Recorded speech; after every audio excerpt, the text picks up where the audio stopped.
Hello and welcome to this week's Astro Energy Report and three-card tarot spread. This is Soulpath Astrology, and I am your intuitive counselor here. My name is Desiree. If you're new, welcome to this channel. We're all about exploring your inner GPS unit using this macrocosm of astrology and tarot cards. Sometimes I dive into human design and gene keys as well. Basically, all of it, though, is tools designed to help you attune to your own deepest truth and to build and live a life from there. If you're back, welcome. It's always so lovely to have all of you here in the energetic space.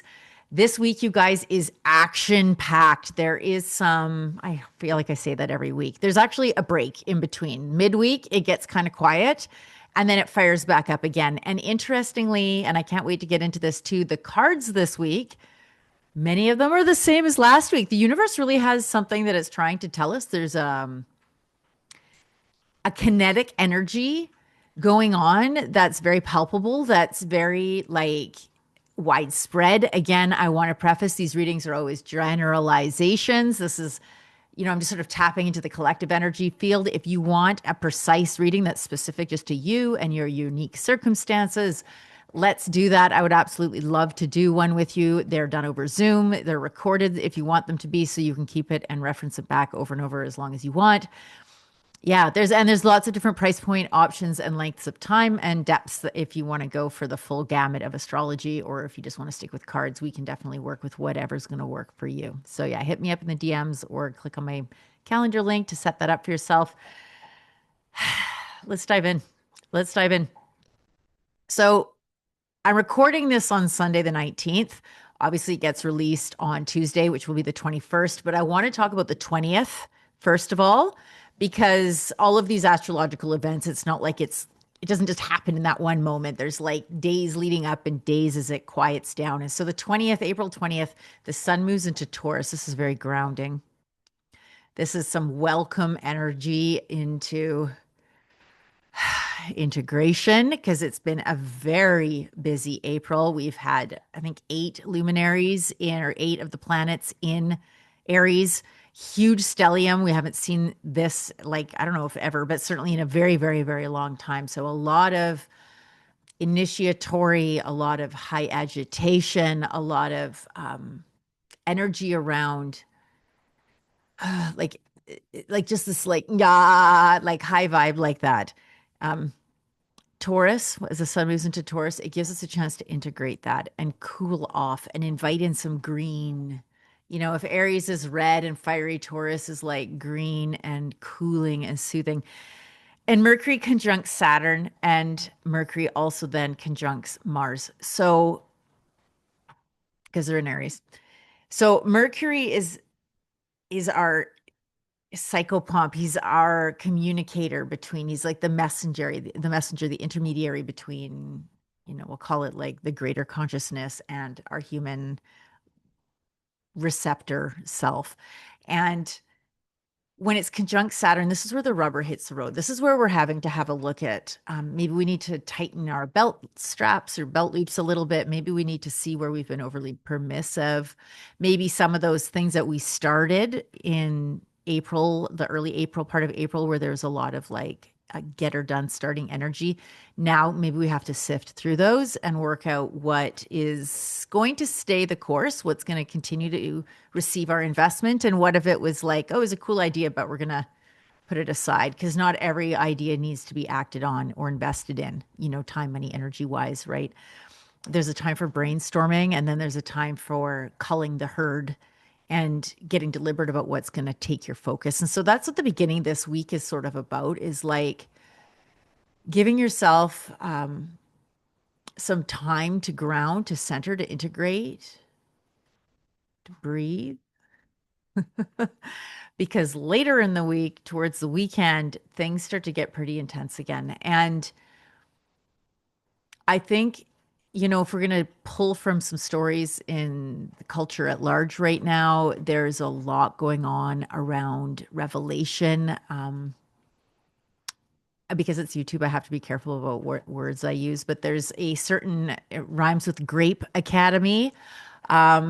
revelation that's been going on that I think has brought to more of a forward public awareness just how deep seated the patriarchy, the hierarchical model, um, institutions, both cultural, like religious institutions, as well as like government institutions, as well as just cultural institutions around entitlement and colonialism and the courage that it takes to hold space and to just without justifying, without trying to soften or make more palatable the reality, the lived experience of so many women and children who have been, and frankly, other men, right? So we'll call them the more vulnerable, like whether the men were in positions of vulnerability physically or sociologically or for whatever reason, but where that top down action happens, where there's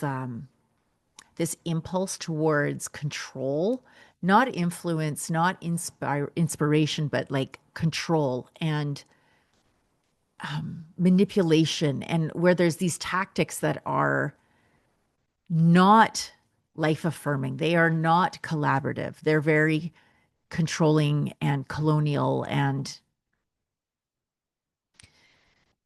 culturally, we're being asked to cultivate room to just witness and grieve where we've brought ourselves with our current models of the world. And what's crazy astrologically, so the 20th, this is the grounding thing. And then the 24th, Venus is in Gemini and conjunct Uranus. The 25th, Saturn squares Pluto. And then the 26th, Uranus moves into Gemini and Venus trines Neptune. And the reason why I'm sort of jumping to this is because the last time that Uranus moved was in Gemini and Pluto was in Aquarius, as it is right now, was between 1774 and 1781. And this is when we moved from the Age of Enlightenment to the Industrial Revolution. And I mean, it's for all the technology that emerged from the Industrial Revolution. I think and some good things, I suppose, came from it, but that would also really be, it was like a marking point of this change into wholesale extraction of the earth and raping and pillaging and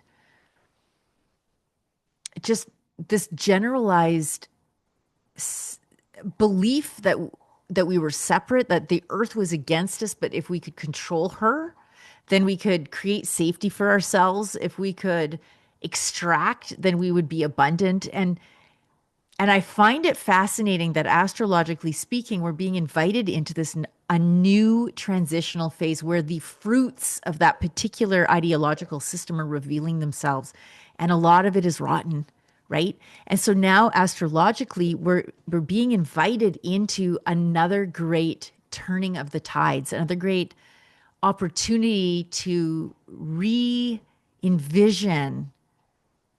our place in the world and our relationship with each other and with our bodies and with the planet writ large. And I, for one, have a ton of hope about this. I'm like so grateful to have been born in a time where there is so much change and upheaval.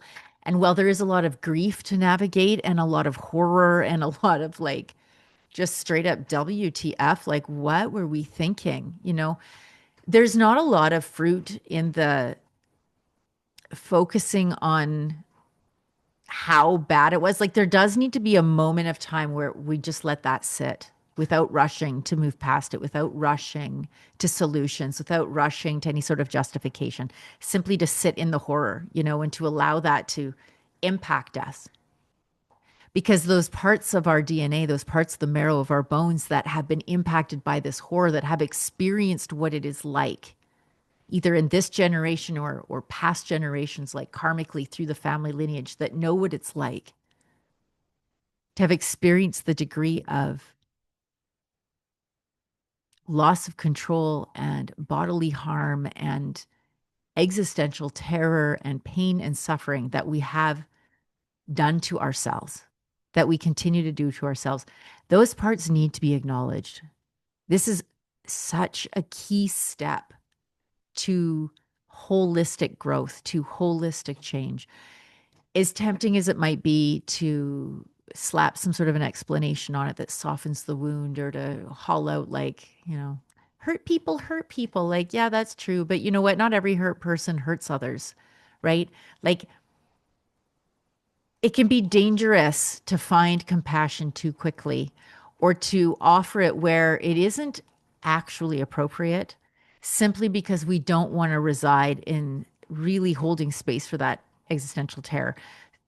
And doing so is it's hard, right? I mean, this requires a lot of nervous system regulation. I think personally that it needs to be done in group, in collective, because it is so great in its intensity that to try to navigate that alone in your own space is, I don't know if it's dangerous. It's not good.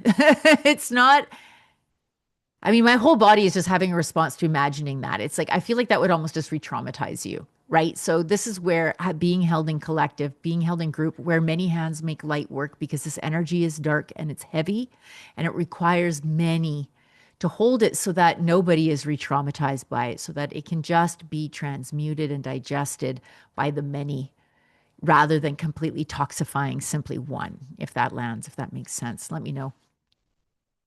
I know a lot of the time I'm way more like perky, but this is some deep stuff right now. And I think meeting it where it is so key because in my own journey, the more that I can actually meet myself where I actually am, as opposed to where I wish I was, to the idealized, like, ideal is beautiful as a point to aim towards. But I think it's so important to release the attachment to achieving ideal. Aim towards it, yes, mark that as, the GPS point, but it's the present tense of where you are and what's arriving for you in this present exact moment. That's where the real life is. Right? This is where living is. This is where coherence happens. So ideal's the direction, but reality is reality and where we need to meet each other. If that's something you'd like, if a container to be held with, um, I do those things. It's part of what I do with the readings. We can go deep, we can keep it medium. It's up to you.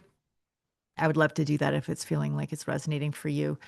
That said, I also more and more am speaking to this rewilding collective that I want to build. The Rewilding Center for Reconnection. I don't even know exactly what it is. I feel like it's going to be in BC, but it's a central community for people to detox from tech, to remember their source code. There's a lot of laying on the ground and swimming in the waters and eating clean food that's grown from that land and remembering the stories of that land. And like, this is a vision that I've been holding in my heart since 2012. And I feel like its time is starting to bubble to the surface. So if that's something that lands with you too, if that's something you'd want to contribute to, or maybe it's a dream you've held in your own heart, I would love to hear about it because I feel like the more that we speak to these things, the more that the people that are wanting it, that are aligned with it, that are meant for it, will find each other and coalesce together. So I'm going to drop that here as well.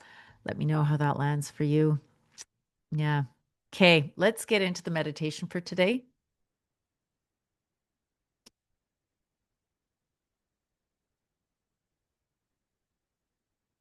Arriving into the space where we can give ourselves permission to just meet ourselves where we are.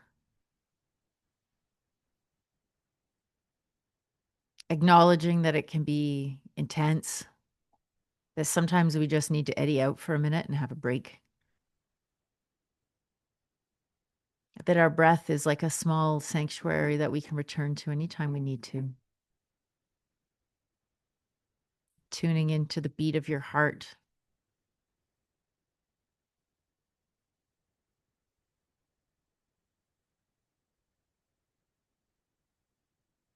Reassuring yourself that you have your back, that you are here, and that you've got this.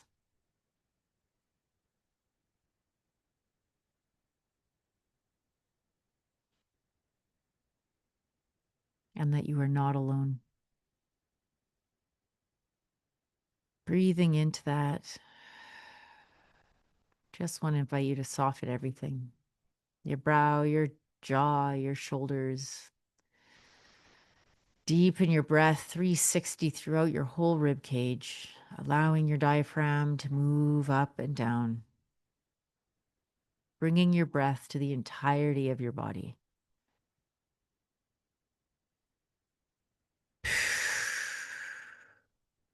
But when you're ready, blink your eyes open and welcome back. This week's cards. One, two, three. As I said, there seems to be some repeats from last week, if I remember correctly. And it's crazy because I just shuffled the hell out of these decks. Like when I'm shuffling, and yet the message that wants to come wants to come. So, card number one, if this was your selection, this is what you got. The Four of Cups reversed. So I can't remember if it was upright or reversed last week, but I'm almost certain that this was one of last week's cards. This is about retreat. It's about withdrawal. This is about checking for your own alignment. And in these really busy times, these very noisy times, taking a deliberate moment to connect and check with your own alignment is so important. This is deep medicine for our times. Take this middle of the week as it's a little bit quieter in the skies to do that, to withdraw and to quiet down and to release any chips on your shoulder, because this card often has to do with that too. So reverse, it's like imagining the chip falling from the shoulder, right? The resentment falling. Allowing your resentment to show you where your boundaries are and what you're needing right now to feel care, to feel love, to feel peace and ease.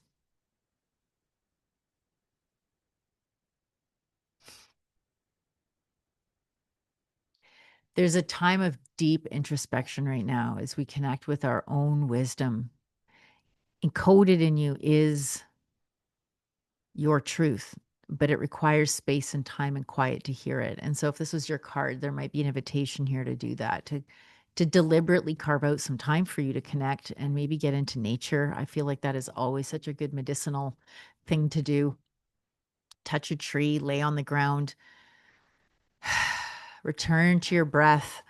Allow the earth herself to take some of that noisy, chaotic energy from your body, to just, you know, let it seep out of you and into her, because she knows how to regenerate it and to rework it in a way that's helpful.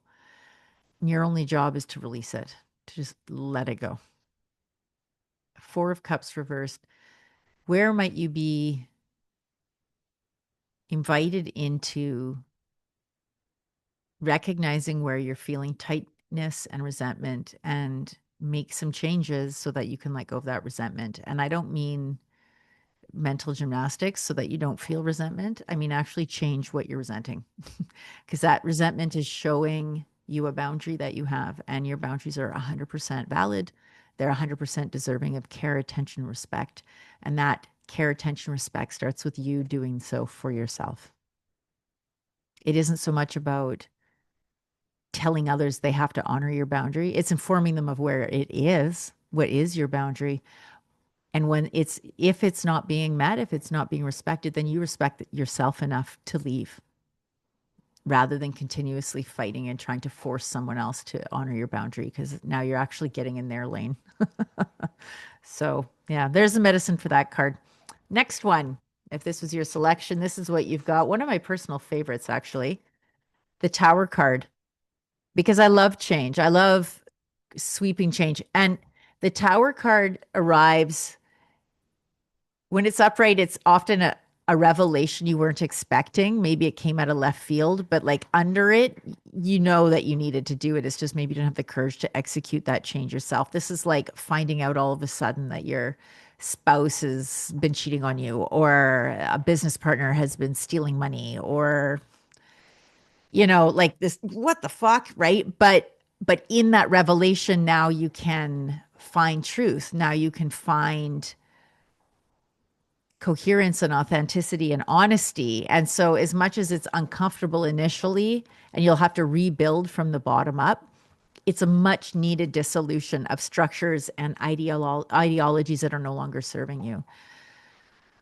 Again, you may feel like you need some support through your Tower card moment. They're very rarely even remotely close to comfortable. It's like by their very nature, they're very uncomfortable. And so having some loving support, some care, and something about the faith of somebody who can see you making your way through that, who isn't like panicking alongside you, but instead is like, hey, you got this. I see that you've got this. Let me hold some space for you so you can see your own capacity in this. And of course, like I was saying earlier, there may be a component first of having to feel the existential terror and the dissolution of it. I had a really weird dream last night about my son where I felt he was a little boy. He's an adult in real life now, but in the dream he was a little boy, and he was in a situation that I felt powerless to help him from. And that feeling, like it, I woke up with it and it's still kind of lingering in my energy field of just that powerlessness of panicking, of wanting to fix something and having no idea how to do it. And learning to just feel that feeling anyway and just recognizing the powerlessness of it. There's something very potent about that. And this tower card will often evoke that feeling, that like panicked, oh my God, what am I going to do? What am I going to do? Everything is falling apart. And it's like, is there a witness in you that can just hold the space for the panicked part of you? And if you need some externalized help to witness and hold space for that panic part of you, I'm happy to help. Again, you can DM me and set up a time for a reading or a coaching program or whatever to help through that, because we are not meant to do these things alone. It's like literally impossible. So, yeah. Okay. Last but not least, this week, card 3, the 5 of Cups. Again, this is the other one that I'm pretty sure showed up last week. This is the crying over spilt milk, right? There's the 3 cups here that have spilt, but there's the 2 up right here. And there's grief. So, grief is a heavy, heavy component of this card. Where in your life is there grief that needs to be digested? Where is there grief that you have maybe been managing by rushing through? Where are you feeling anger when actually under it is a need for peace, a need for quiet? Yes, there are blessings that are waiting for you, just like those 2 cups that are back here that you can't see. Like there are blessings. You are not being left bereft. But this is speaking to the grief. And, in tying with the other cards, like the 4 of Cups reversed, where you're doing this internalized connecting and aligning, and then maybe you realize how fucked up something is in your life. Tower card that's just got to come down into a million pieces. And 5 of Cups, grief, maybe that's devastating. That makes sense. Sometimes before we build something new, we are devastated.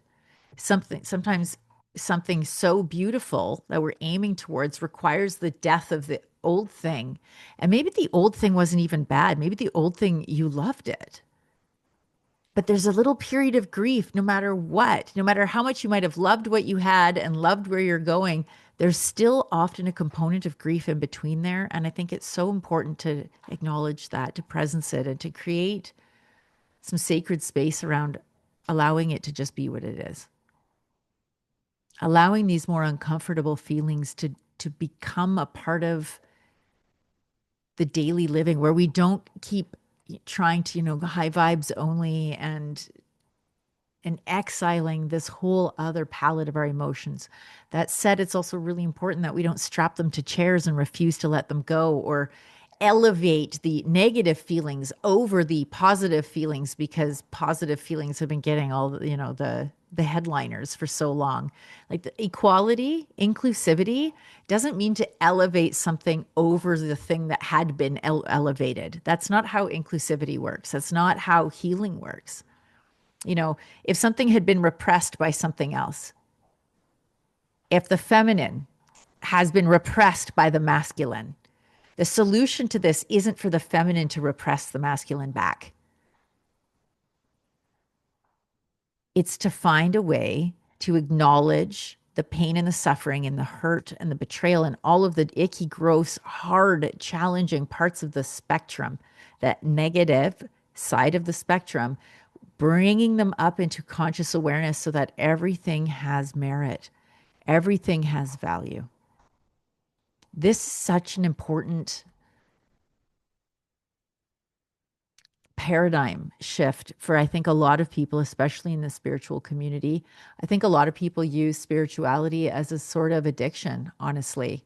A way to self-soothe and to pour a bunch of, in the same way, if I had social anxiety, a couple of drinks would just clear that up right away, right? Though it wouldn't actually clear it up, because on some level I recognized I wasn't home and I was essentially self-abandoning instead of being present for the part of me that was scared and allowing her to exist while still taking those forward social moments. I would literally cover her in alcohol. I would drown her, tying her up and stuffing her in the back. You don't exist. and use the alcohol to fake it.